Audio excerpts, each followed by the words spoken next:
हो आज घरवा चोरिया हो आज घरवा खाना से धनवा पापा बाछी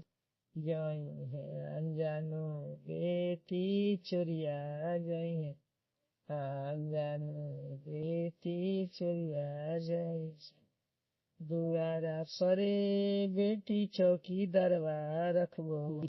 आंगना में पहरवा रखबो अपना ही घरवा बेटी जगले रहबो काहे बेटी चोरिया होइबो दुआरा के चौकी दरवा पापा सूती जय पहरवा अपना घरवा जय पहरवा अपने तोए पापा सूती जाए मत कैसे धिया बाछी जय है कैसे धिया बाछी